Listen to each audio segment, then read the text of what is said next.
Welcome back, everybody, to the Baltimore Orioles franchise here on MLB The Show for the PlayStation 5. Today we have a pretty key episode in the series. We will be going over the trade deadline, and we will be going through the entire month of August. As Season 1 concludes, I do want to wrap things up fairly quickly. So today we're going to go through all of August. Next episode, we're going to go through the entire rest of the season. So that includes the end of the Major League season as well as the end of the minor league season. There's going to be a lot of minor league stuff next episode as well, which should be a lot of fun. But we're focused on today. We're focused on the trade deadline.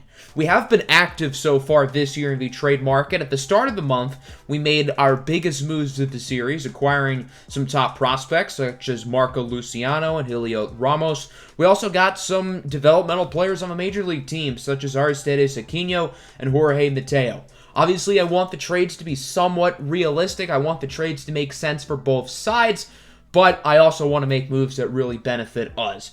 So the main teams I'm looking to make deals with are the teams who are doing well, specifically teams right in the bunch for the wild card race, because they can take some of our good or older players who I don't see as part of the future, and in exchange we can receive good prospects. Like, I'm not going to steal the Pirates' top prospect because they are really bad and they have no reason to trade any of their elite prospects away. Us being the Orioles, we don't have a ton of great pieces to trade because, well, we're not a phenomenal baseball team. Our highest rated players are 78 overall, which is not great. We have done a good job of revamping the farm system so far this year, and I am excited to make it better today. There are some good major league players who I think teams, specifically contending teams, would be interested in, but we just lack the star power to get some elite over-the-moon type of prospect. So, without further ado, let's get the bonanza started. The first trade of the day, we're going to be giving up a couple of prospects, Kevin Smith and Wilbur Santiago, to the Diamondbacks for Christian Robinson. The D-backs are not great, but this is pretty much a prospect swap. Neither of the prospects who were giving up overly entice me, and I really like Robinson. He's only 19 years old. He has a great skill set. The Diamondbacks have a lot of good center field prospects, including Corbin Carroll and Alek Thomas. If I were to put Carroll or Thomas in here, they would say no, and I happen to prefer Robinson over both of them, so I guess that kind of works out. So Christian Robinson will be acquired. Hopefully him or Heliot Ramos, who we recently acquired, can be the center fielder of the future after guys like Austin Hayes and Cedric Mullins. Our next trade here on paper is not as big, but I do find it really intriguing. We're going to be sending 22-year-old shortstop prospect A.J. Graffinino to the Tigers for Michael Fulmer. So we're giving up a prospect and getting a major leaguer. We do not need Graffinino since we are loaded at shortstop. The Tigers farm system at shortstop is not loaded. Michael Fulmer is a very interesting player. At one point in his career, he looked like he would be a perennial all-star, but he's had a lot of trouble staying healthy, and he has had trouble staying consistent. He's been fine out of a bullpen for them this year, but at 28 years old, I don't think they view him as a long-term piece. I still like his upside as an end-of-a-rotation starting pitcher, so that trade was a no-brainer. This is a very big trade within the division, which is really interesting. So we're giving up a couple decent prospects in Adrian Cruz and Ken Grubb, along with third baseman Maikel Franco, to the Tampa Bay Rays. The Rays kind of need a third baseman. They do have Michael Brousseau, who's fine, but he's not outstanding. We're going to be receiving two prospects, the first of which is catcher Diego Grulon. He's not going to be our catcher of the future because we have Adley Rutschman, but at 23 years old, Grulon is a really talented piece. The big acquisition of this trade, however, is top prospect Xavier Edwards at shortstop.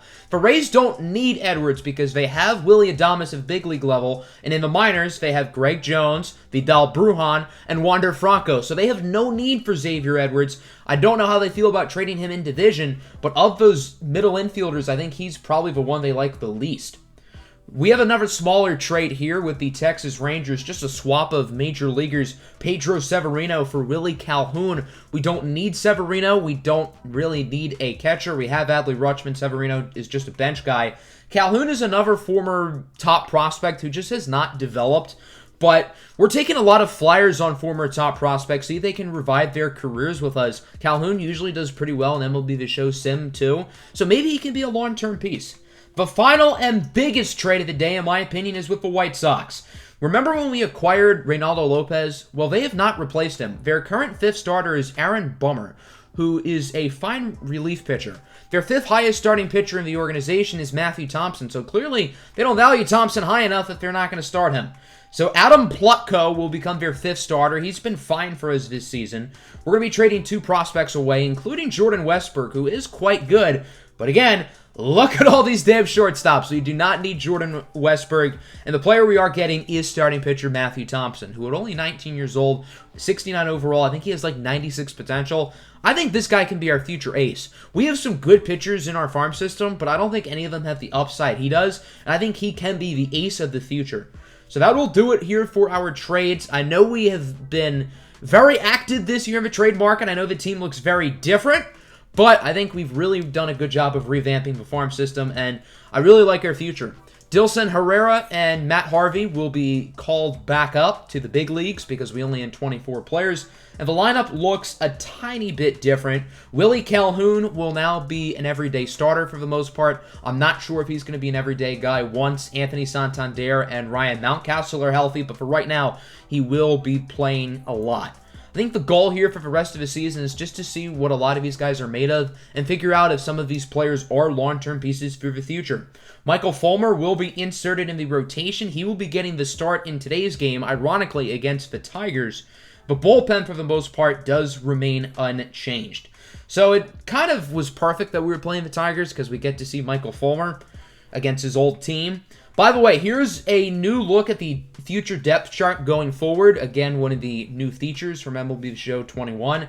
This depth chart looks a lot different than it did at the beginning of the season. And remember, you can't forget about the rookies who we drafted, like Louis St. John and Julian Starnes. You have to insert them as well. So we have a really bright future, or at least brighter than it was going into the year.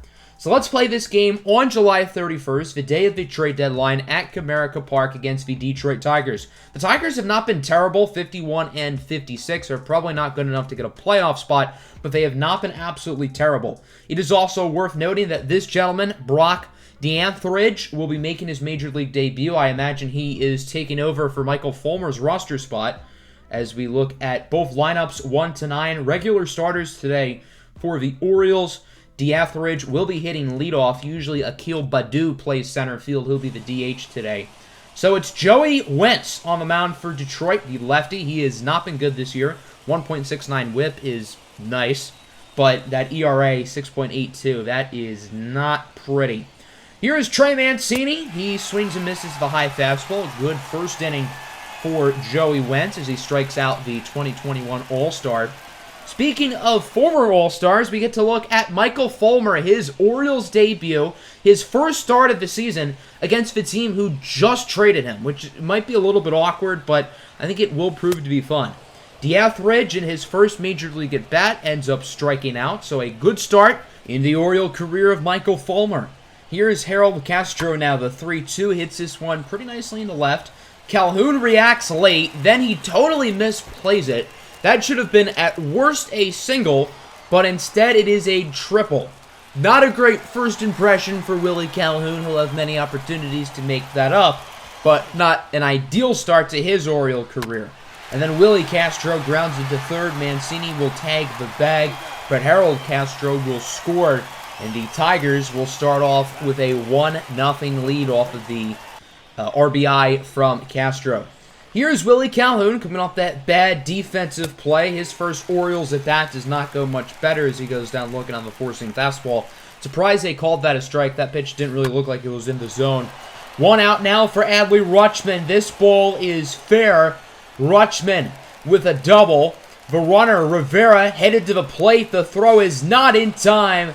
And the Orioles will quickly tie the game up, courteous of an Adley Rutschman RBI double. We are knotted up at 1. Bottom 2 now, Robbie Grossman launches a ball deep into right field, and the Tigers are right back on top as it is a back-and-forth battle thus far. Grossman with his 9th of the year, and the Detroit Tigers are back up as it is now 2-1. Here's the rookie sensation, Akil Yabba Dabba Doo, more like Yabba Dabba go to the dugout because he just went down looking. 4 strikeouts in the first 2 innings for Michael Fulmer. Can he get another one here? Yes, he does. That's D'Anthridge. He now strikes out in both of his first 2 Major League at-bats. Let's go to the top of the 4th now. 2-1 remains the score. Willie Calhoun this time goes down swinging. It's been a pretty rocky start here for Calhoun. Joey Wentz with 3 strikeouts today. He's had one of his better starts. Top of the 5th inning now, Jahmai Jones swings way too early. So Joey Wentz has only allowed 1 run through 5 innings. He has been very impressive. But Michael Fulmer's also been impressive. He has not allowed anything since the 2nd inning. That was bad defense. I don't know what the second baseman, Jahmai Jones, was doing there. Completely misplayed the ball. That'll be a single for Akil Baddoo. That'll bring you up Miguel Cabrera, who will strike out on the curveball. Miggy is playing third today. Why they have him at third base, I don't know. He played third back in the Prince Fielder days. As look at this! Baddoo tries to go to second, but he is gunned down. Adley Rutschman, the part-time ball player, full-time sniper. What a throw behind the dish by Adley Rutschman. As we go to the top of the 6th, still 2-1 your score. Trey Mancini leading things off. Mancini hits this one high and fairly deep. Into right center field, back at the track at the wall. See ya! Baltimore ties it up. The first runs for either team since the 2nd inning. Trey Mancini with his 22nd home run of the season. There were rumblings that Mancini could possibly get traded during this deadline, but the Orioles decided to hold on to him, and Joey Wentz's day will be done. Kyle Funkenhauser, the line reliever, will enter. Wentz with a very solid 5 innings. We'll see if Funkenhauser can try to keep Detroit afloat as Willie Calhoun goes down on the check swing. Calhoun's first 3 at-bats have all been strikeouts, and his bad defensive play is why the Tigers scored in the 1st inning. So his rocky start will continue as we go to the bottom of the 6th inning. Hunter Harvey will enter for Michael Fulmer. Fulmer had a pretty good Orioles debut. He allowed 2 runs in 5 innings, did not allow anything in the final 3 innings. We'll see if the O's can get a few innings out of Harvey as DeAthridge strikes out. He has 3 strikeouts in his Major League debut. That's a hat trick, but not the type of hat trick you want. Castro grounds this one. It's deflected by Mancini. What a play. Flips over to Hunter Harvey to end the inning. So the score remains tied at 2 as we go to the top of the 7th. Really anybody's ball game here with 3 innings left to go. We'll see if it's the Orioles who can possibly be the ones to take the lead. Here is Ramon Urias with 1 out. He is shopping gap in a right center field. That will drop for extras. Urias rounding second on his horse, headed to third. The throw from the cutoff man is not in time. A 1-out triple for Ramon Urias, and the Orioles had the potential leading run 90 feet away from home. That'll bring up Austin Hayes, who just needs to put the bat to the ball, and he does exactly that. Hayes lines out to center. The throw from DeAthridge is a good one, but not in time, as Urias will score safely, and the O's, for the first time today, are on top, as it is now 3-2. One at the bottom of the 7th, Jarlin Garcia will enter. Garcia has been very busy since being acquired by the O's towards the beginning of the month from the Giants. He strikes out Nomar Mazara on the lefty-on-lefty crime. Let's go to the top of the 8th. Well, Calhoun not having a bat where he strikes out. He does. He will ground this one out to second, though. So Kyle Funkenhauser with 3 very strong innings. He only allowed 1 run, but we'll see if the Tigers can give him some run support here in the final 2 innings to possibly come back and win, or if the Orioles will take this one. Wilson Ramos draws a walk, so the Tigers do have themselves a base runner with 1 out. That'll bring up Miggy, who will single this one into right field. The only problem here for Detroit is both of their base runners have 0 speed. Not particularly ideal. DeAthridge strikes out again, 0 for 4 in his Major League debut with 4 strikeouts. Doesn't really get better than that, am I right? Harold Castro now rips that one between the legs of Jarlin Garcia. Ramos headed home. The throw from Austin Hayes is off the mark, and the Tigers will tie it up at 3. A big RBI single from Harold Castro. Cole Peterson will enter as a pinch runner, as Willie Castro will now get up to the plate. He rips that one past the glove of Jahmai Jones into right center field. Miggy headed home. Hayes the throw again. This time it was on line, but Miggy beats the throw. And the Tigers, with a big 8th inning, they put up 2 runs. They are now up 4-3 as we go to a pitching change. Tanner Scott will enter for the Orioles. Jarlin Garcia had a strong 7th inning, but just was not good in this inning. The former Oriole, Renato Nunez, will draw a walk. And the bases are now loaded with 2 outs for Nomar Mazara. The 2-2 pitch, swinging and miss on the slider. So the Tigers leave them loaded, but they do score 2. Detroit now leads by 1, 4-3 as we go to the top of the 9th. Daniel Norris will be on for the save. Norris has been Detroit's closer this year once a starting pitcher has transitioned into more of a bullpen role. As Santiago Rivera leads this one off. He hits that one nicely into right, but it is caught. Rivera does have 2 hits today. He's been pretty good. 1 away now for Adley Rutschman. He had an RBI double earlier. Pops it up, slams the bat in frustration as Ramos makes the play. And the O's are down to their final out.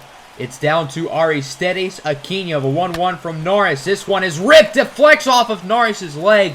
Should have probably been a base hit. But Daniel Norris will pick it up and end the game. A 4-3 win here for the Detroit Tigers. And the Orioles, with their new look roster, will lose their first game as a team. We hit the ball pretty mediocrely. 7 hits, 3 runs, home run for Mancini, extra base hits for Rutschman and Urias. Michael Fulmer was pretty good. He was not outstanding at the start, but he pitched better as his game went along. The bullpen was fine, other than Garcia allowing the 2 runs in the 8th. The Tigers didn't really hit the ball that much better than us. D'Etheridge went over 4 with 4 strikeouts in his debut. Grossman went deep. Castro had the triple in the first inning. Mazzara had a double. Funkenhauser gets the win. He was pretty good. Joey Wentz as well was pretty solid.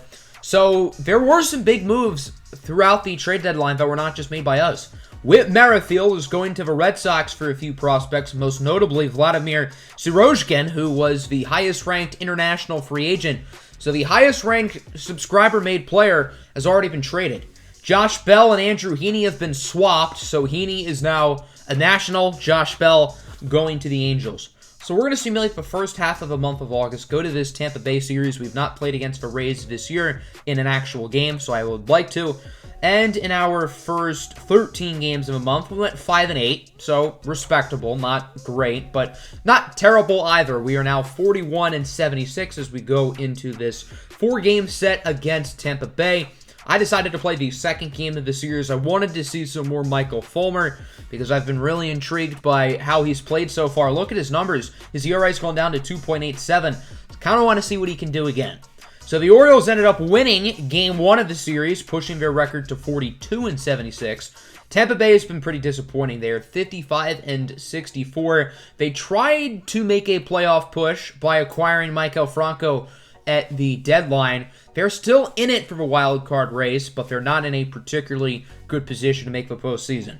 Here's a look at both lineups, 1-9. Again, regular starters for both sides. Franco, the former Oriole, will be hitting in the 8th spot. He'll be playing third. Michael Brousseau will be the designated hitter. By the way, Wander Franco was called up with their new roster spot, which is kind of interesting. He hasn't really played a ton. So Trevor Richards is on the mound for the Rays. He's been pretty bleh this year. Not terrible, but not great either. Here is Cedric Mullins, goes down to the changeup. Nice pitch by Richards for a nice strikeout. So we go to the bottom half of the inning. Michael Fulmer, he has made 3 starts so far, and he's performed quite well in all 3 of them so far for the O's. Runner on here for Brandon Lau. He will fly this one out to left. It will be caught with ease by Willie Calhoun. He does not misplay it this time. And the score remains tied at 0-1 as we go to the second. Speaking of Willie Calhoun, here's the 3-2 pitch. He draws a walk on the high off-speed pitch, so Baltimore will now get themselves a base runner. We'll see if they'll be able to capitalize. Calhoun advances to second now. 2 away for Aquino. Grounds this one to third. A great play. Backhanded throw by Maikel Franco to get the out. If that hadn't got past him, then the Orioles probably would have scored. On to the third inning now. Here is Santiago Rivera. Rips it into left, and it's a diving grab. What a catch for the first out of the inning. The Orioles do not have a base hit yet for what it's worth today. The Rays only have 1 so far. This has been a pitcher's duel. Mike Zunino draws a walk, so Tampa Bay now has themselves a base runner. That'll bring up Manuel Margot, who will go down on the slider. I'm sorry I had to. That was too easy of a joke. Fulmer's first strikeout of the game as we go to the 4th. Still only 1 combined hit from both teams as Mancini will go down swinging on the curveball. Trevor Richards is on fire at the moment. Willie Calhoun now, the only base runner so far for the Orioles. He drawed a walk earlier. He's going to draw another walk as he goes for the check swing, and the check proves to be successful as he will reach first. That'll bring up Adley Rutschman now, the 1-2. and he gets fooled by the low changeup. Still no hits through 4 innings. Now there's still a lot of time to go, but the no-hitter is still intact for Trevor Richards. Let's go to the bottom half of the 4th inning now. The playoff hero from a year ago, Randy Arozarena, is up. He will go down on the inside changeup. Michael Fulmer is dominating at this point. Still only has 1 hit allowed. Willy Adames now goes down fishing on the slider. What a pitch by Michael Fulmer, who has been quite the trade deadline acquisition so far for the Orioles. Remains tied at 0 as we go to the 5th. Aristides Aquino goes down looking on the inside fastball. That was a close one, but it did look like it was in the zone. Richards with his 6th strikeout of the game. Bottom of the 5th inning now for Aramis Garcia. He will go down looking on the 2-seamer, and both pitchers are continuing their dominance. The former Oriole, Maikel Franco, grounds this one to second. Jahmai Jones will routinely make the play. So through 5 innings, the Rays only have 1 hit, a single in the 1st inning by Yandy Diaz. The Orioles still do not have a no-hitter. The no-hitter for Trevor Richards is intact through 5. We'll see how much longer he can hold on to it. Let's go to the 6th inning. Jahmai Jones rips it into center, and it will drop. The no-no goes no-no. Jahmai Jones opens up the inning with a base runner. A big opportunity here for Baltimore, as that'll bring up Jorge Mateo. And Mateo, who singles it into center. So nobody in the first 5 innings was able to get a base hit. Now the first 2 batters in the 6th inning get hits. And now the Orioles are starting to make things interesting. The Rays are not going to waste any more time. They're going to take Trevor Richards out of the game. What a performance by Richards. He was certainly spectacular throughout this game. Cody Reed will enter. Reed has pitched in 5 games this year. He's been fine. I mean, not great, but I suppose not terrible either. His first batter is Cedric Mullins. Here's the 1-2. Mullins grounds this one to short. Adames flips it to Lau over to Garcia. A massive double play for the Rays. The Orioles do have a runner on 3rd now, but there are 2 outs for Trey Mancini. He will pop this one up to 1st. Garcia calls for it, makes the grab. So the Orioles end the no-hitter. They do start the inning with 2 hits, but they do not get anybody to score, and the game will remain tied at 0 as we go to the bottom of the 6th inning. We'll see if Michael Fulmer can keep up his dominance. Mike Zunino drawed a walk earlier, and he will do so again. Zunino, the only Tampa Bay Ray to reach base since the 1st inning of the game. Manuel Margot strikes out on the 2-seam fastball. Another K for Fulmer, his 5th, as he continues his phenomenal performance. Some MFer named Randy Arozarena, singles it into left. So that is the 2nd base hit today for Tampa Bay. They now have 2 runners on base, but there are 2 outs. They're going to need a base hit from Brandon Lau to score. That's not going to happen as Lau swings way too early at the changeup. We are through 6. No runs have scored. Both teams did get hits in that inning, believe it or not, but not enough to do damage. Michael Fulmer still going strong in this one as we go to the top of the 7th. Here's Willie Calhoun. He's drawn 2 walks today. This one, he will ground into left. He beat this shift perfectly, and that'll be a double for Willie Calhoun in a game where both teams have had trouble reaching base. Got to give Willie Calhoun some credit. He's reached base in his first 3 at-bats. Adley Rutschman now up, the 3-2 pitch. He goes down looking on the low and inside slider. That one looked like it was a ball. A great pitch, however, from Cody Reed, and a massive out for Tampa Bay. So the runner would reach 3rd. 2 gone now for Aristides Aquino, and he will swing and a miss. The Orioles are unable to score. Aquino is pretty ticked off. And going into the bottom of the 7th, the game remains tied at 0. Michael Fulmer is still in as Willy Adames opens things up with a single. The Orioles bullpen is starting to get active, so going to have to pay attention to see how much longer Michael Fulmer stays in. He is at 92 pitches. Garcia checks his swing on the way outside slider. A great pitch by Michael Fulmer for the first out of the inning. Michael Brousseau now the 1-2, hits this one into right. It'll drop for a hit. Aquino, rather than charging the ball, decides to play it safe. The throw to 3rd is not in time. So Tampa Bay has runners on the corners with 1 out here for Maikel Franco. Franco hits this one into shallow center. Could we finally see the first run of the game as Hayes catches it? The runner will head to the plate. The throw is offline. And for the first time today, somebody scores. It took nearly 7 innings, but Tampa Bay will score fittingly on a sac fly by the former Oriole, Maikel Franco. Zunino, with 2 away, will fly this one out to left. Should and will be caught by Willie Calhoun. That'll do it for Michael Fulmer's day. A very impressive 7 innings. He will get either the loss or no decision, however, because the offense has not been clutch yet. But hey, maybe the offense figures it out here in the 8th and 9th innings. Anything is possible. Diego Castillo will enter here in the top of the 8th. He's been pretty much league average this year. He hasn't been bad. He hasn't been good either. Just pretty steady for the most part. As Santiago Rivera is up at the plate. Rivera hits this one into right for a single. Santiago Rivera has had a great August. Going into the month, he was hitting around 200. Now he's gotten that up to about 240. So he is really starting to hit the ball well. Good to see him adjusting to the major league level. Jahmai Jones draws a walk. And again, Baltimore starts the inning with 2 runners on base. This is a prime opportunity to do some damage and finally get on the scoreboard.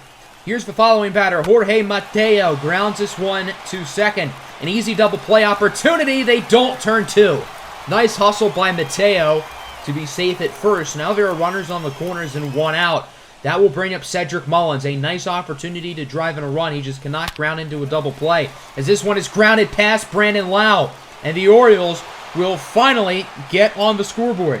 This game was scoreless for the longest time. The Rays score in the bottom of the 7th. And Baltimore immediately answers, courteous of a Cedric Mullins RBI single. Castillo will be removed from the game. It'll be Chaz Rowe who enters for Tampa Bay. His season has not been overly good, 7.64 ERA. As that'll bring up Trey Mancini, the best batter in the lineup. He is 0 for 3 today. Gonna make it 0 for 4. He goes down on the high and inside cutter. Great pitch from Chaz Rowe. That'll now bring up Willie Calhoun, who's reached base in all 3 at-bats. He's been unable to score. If there's one at-bat to get on, now would be the right time to do so, and he goes down looking. So, the Orioles do score in that inning to tie the game at 1, but I feel like they could have done a little bit more. Dylan Tate will now enter in the bottom of the 8th inning for the O's. He's had a nice year. He's pitched well as of late. Kind of started slow, but his ERA is now at around 3.7. Here is Manny Margot. He will chase the sinker. A great pitch by Dylan Tate. Randy Arozarena now up. He is a hit today, and he will get his second one here. As this one looks like a single into center. Hayes does not charge after it. Arozarena headed to second, and he is gunned down by an absolute mile. I don't know what Randy was doing. I guess he recognized that Hayes wasn't going after the ball. But, I mean, that wasn't even close. I don't know why he kept running. Let's go to the top of the 9th inning now. Still tied at 1. Adley Rutschman leading things off as he hits this one high and pretty deep into left field. And this one is off the tippy top of the wall. Gotta be honest, when I first saw that, I thought it was gone. Instead, it is a single for Adley Rutschman. Had it gone just a tad bit higher, it probably would have been a home run. So that is kind of depressing. Aristides Aquino is now up with 1 out. Here's the 3-2 pitch. He's going to draw a walk on the cutter. The Orioles have been very disciplined today. They've drawn quite a few walks. So now there are 2 runners on, 1 out. A gigantic opportunity here for Santiago Rivera, and he draws a walk on the outside slider. So Baltimore has loaded the bases with 1 out for Jahmai Jones. Andrew Kittredge will enter for Chaz Rowe. Unlike Rowe, Kittredge has been very good this season. I don't know why they didn't make this change sooner. As here is Jahmai Jones. This one is going to be caught by Lau. Could have maybe tagged second. So now the Orioles are probably going to need a base hit here from Jorge Mateo. The count is full, 2 outs, and the bases are loaded. Mateo gets that one to drop in a right. 1 run will score. That's Rutschman. The second runner will also score. Aquino. A 2-run single from Jorge Mateo. And Baltimore now leads 3-1. The Orioles did not score in the first 7 innings, but they have come up clutch in the final 2.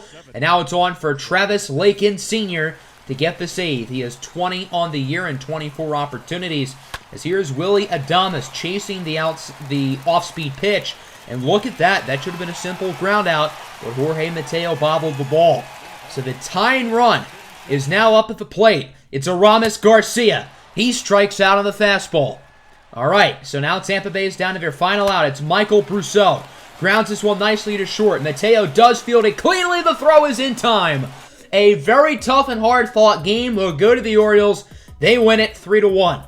7 dominant innings from Michael Fulmer. He only allowed 1 run. Now, the bats only came alive once Fulmer was out of the game, but that's neither here nor there. Our offense was quite good the final 3 innings. We scored 3 runs on 7 hits after the 5th inning, so I guess that would be the final 4 innings. I guess I can't count today. The Rays had 6 hits, 1 run. Their offense was not great either. So overall, a tough, hard-fought pitching duel that we end up winning. Another win for Michael Fulmer, who continues his great stretch since the trade. So we're going to simulate the next 2 weeks, go to the start of September, as that's where we will pick up for next episode. And as you can see, we have some good news on the injury front. Anthony Santander is being reinstated from the injured list. He's still going to be out for a few days, but he should be good. Ryan Mountcastle also returns from the IL. So to start the month of September, 2 of our key players who have been out for over a month, Santander since, I believe, like June, they're all healthy. And we will also be covering the end of the minor league seasons as well next episode. Both the AA and AAA teams are having good seasons. We are 47-85, which is not great. But I am excited to see what next episode has up in sleeve. It's going to be a pretty long and chaotic episode next time, so get your popcorn now because it's going to be fun. Hope everybody enjoyed today's episode of the Baltimore Orioles franchise. Make sure to hit the like button and subscribe if you're new, and as always, have a good one. Peace out.